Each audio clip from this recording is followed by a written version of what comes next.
दोस्तों, सनी देओल और रणदीप हुड्डा दोनों अपनी फिल्म जाट को प्रमोट करने में जोर शोर से लगे हुए हैं। सनी देओल जहां पंजाब में लगे हुए हैं, वहीं हरियाणा में कमान संभालने का काम रणदीप हुड्डा ने किया है।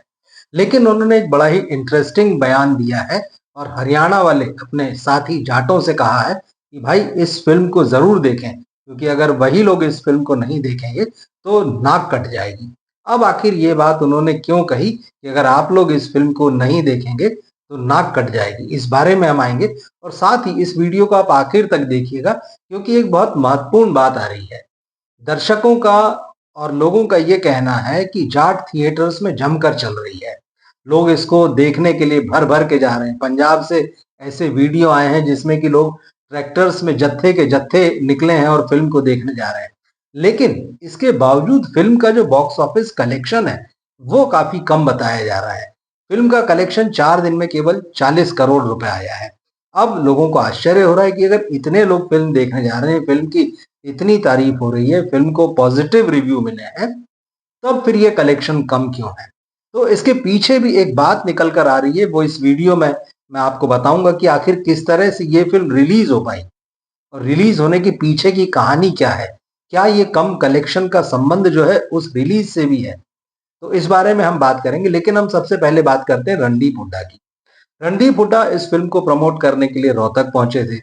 उनको देखने के लिए तमाम जाट भाई जो है वो इकट्ठा हो गए। और रणदीप हुड्डा खुद जाट हैं, ये हम सब अच्छे से जानते हैं। और उन्होंने अपने फिल्मी कैरियर में अपने अंदाज को वैसे ही बना कर रखा हुआ है, रफ टफ। 2005 में उनकी पहली फिल्म आई थी डी, बतौर हीरो। राम गोपाल वर्मा उन्होंने बनाई थी ये फिल्म। और अब ये 2025 आ गया है, मतलब बॉलीवुड में रणदीप हुड्डा के कैरियर को भी 20 साल हो चुके हैं। और ऐसे साल जब ये फिल्म आती है जाट, तो उनके लिए निश्चित रूप से इसको खास होना ही चाहिए। तो हुआ ये कि रणदीप हुड्डा रोहतक पहुंचे फिल्म को प्रमोट करने के लिए। वो एक थिएटर में गए, तमाम भीड़ जमा हो गई। तब रणदीप हुड्डा ने जो बात कही वो बड़ी इंटरेस्टिंग है।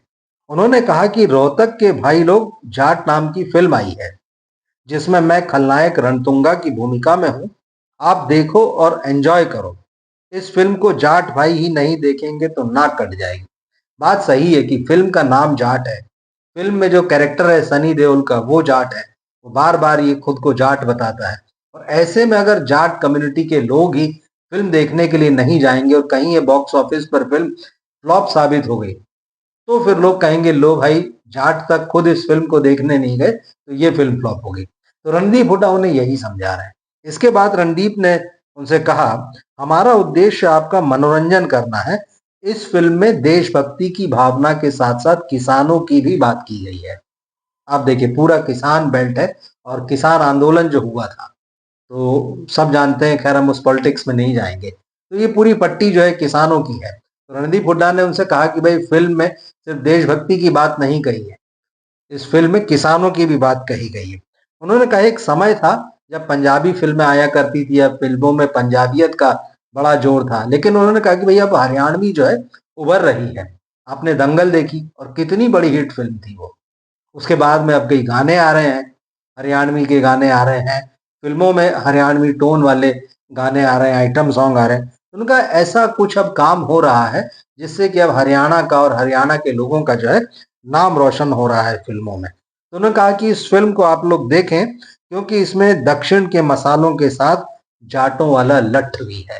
ये बड़ी इंटरेस्टिंग बात है। तो उन्होंने हर तरीके से जाट दर्शकों को अपनी तरफ या अपनी बातों से लुभाने की कोशिश की है कि निश्चित रूप से उनको ये फिल्म देखनी ही चाहिए। क्योंकि बात सही है, अगर जाट ही इस फिल्म को नहीं देखेंगे और फिर बाद में कहा जाएगा अरे भाई, ये तो जाटों की कहानी थी, फिल्म का जाट हीरो था और वो बता रहा था कि देखिए एक जाट जो है किस तरह से सैकड़ों लोगों पर भारी पड़ जाता है, वो दुश्मन का अकेले खात्मा कर देता है।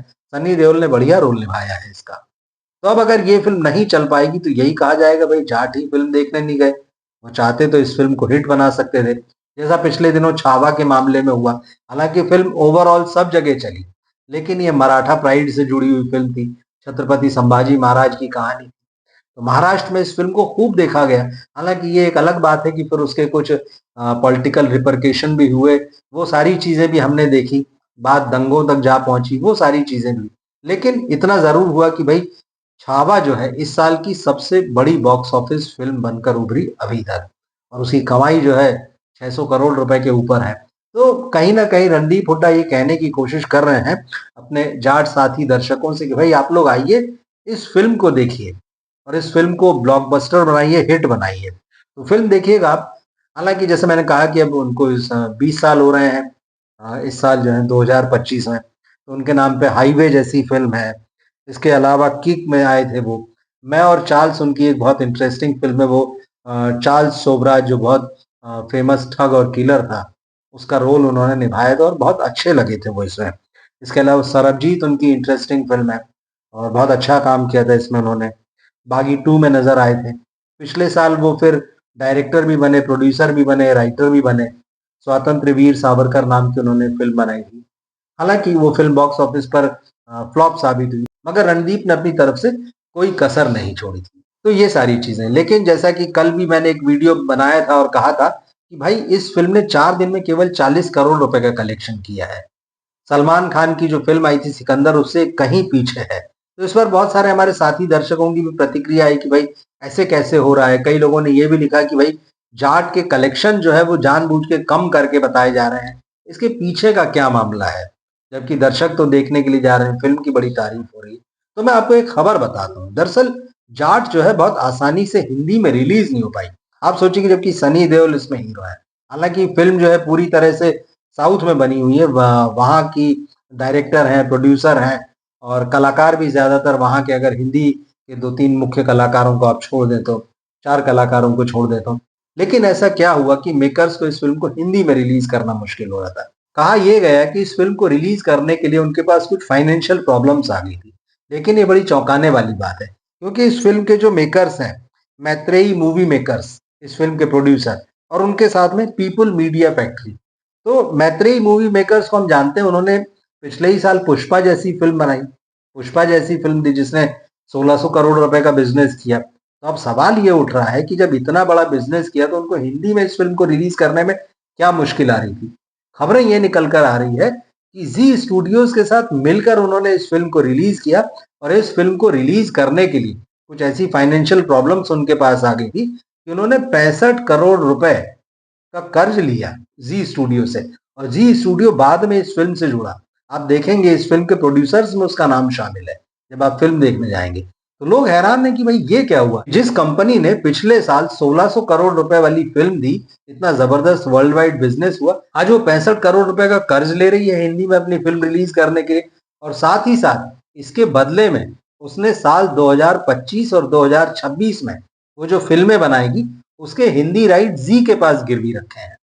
ये बड़ी चौंकाने वाली बात आ रही है। तो अब लोग समझ नहीं पा रहे हैं कि आखिर ये पूरा मामला क्या है। और इसके बाद अब ये जो बात आ रही है कि फिल्म तो बहुत अच्छी चल रही है, फिल्म का कलेक्शन बहुत जबरदस्त है, लोग देखने जा रहे हैं, लेकिन फिर इसका कलेक्शन इतना कम क्यों बताया जा रहा है कि 4 दिन में इस फिल्म में 40 करोड़ रुपए कमाए हैं। तो ये कुछ मामला जो है ऐसा रहस्य के जैसा लग रहा है। अब इसकी अंदर की क्या खबरें हम कोशिश करेंगे कि जब भी वो चीजें सामने आती हैं हम अपने दर्शकों के सामने लेकर आए। लेकिन मैत्रेयी मूवी मेकर्स का इस फिल्म को जाट को रिलीज करने के लिए जी के साथ हाथ मिलाना, उसे लोन लेना, फिर उसके बाद में अगले 2 साल, मतलब ये साल और अगले साल की जो फिल्में हिंदी में रिलीज करेगा डब करके, उसके लिए उसके सारे राइट्स जो है वो जी स्टूडियोज को दे देना, और फिर अब जो कलेक्शन आ रहे हैं उनको कम करके बताना, ये थोड़ा सा मामला रहस्यमयी है। और सवाल उठ रहे हैं कि वाकई जिस कंपनी ने 1600 करोड़ रुपए का बिजनेस किया एकमात्र फिल्म से, उसके अलावा भी उसकी फिल्में आई, तो 1 साल के अंदर ऐसा क्या हो गया कि आज आपको जाट को रिलीज करने में मुश्किल आ रही है, आपको जी को साथ में जोड़ना पड़ रहा है। तो देखेंगे इस मामले में क्या होता है। लेकिन आपको क्या लगता है, आप जरूर बताइएगा। और रणदीप हुड्डा ने जो सबसे अपील की है जाट भाइयों से अपने, कि भाई इस फिल्म को देखने जाइए वरना हमारी नाक कट जाएगी, तो क्या कहीं ना कहीं ऐसा है कि एक्टर्स को ये खतरा महसूस हो रहा है कि ये फिल्म कहीं ऐसा ना हो कि लॉन्ग रन में, हालांकि अभी आज 5वां दिन है फिल्म का, तो लॉन्ग रन में ये फिल्म अपनी बजट की रिकवरी ना कर पाए और इसको फ्लॉप घोषित कर दिया जाए। इस फिल्म का बजट पहले 100 करोड़ रुपए बताया गया था, फिर बाद में आया कि नहीं भाई 70 करोड़ रुपए में बनी है। तो ये भी सारी चीज अक्सर होता है, पहले बड़ा बजट बताया जाता है लेकिन फिर बॉक्स ऑफिस पर फिल्म की स्थिति देखने के बाद में उस बजट को कम कर दिया जाता है। तो कुल मिलाकर चीजें बहुत स्मूथ नहीं है। तो हम देखेंगे, नजर रखेंगे उस पर क्या चीजें निकल कर आती हैं। मगर फिलहाल इस वीडियो पर आप अपनी राय जरूर दीजिएगा। मिलते हैं फिर हम अगले वीडियो में। नमस्कार।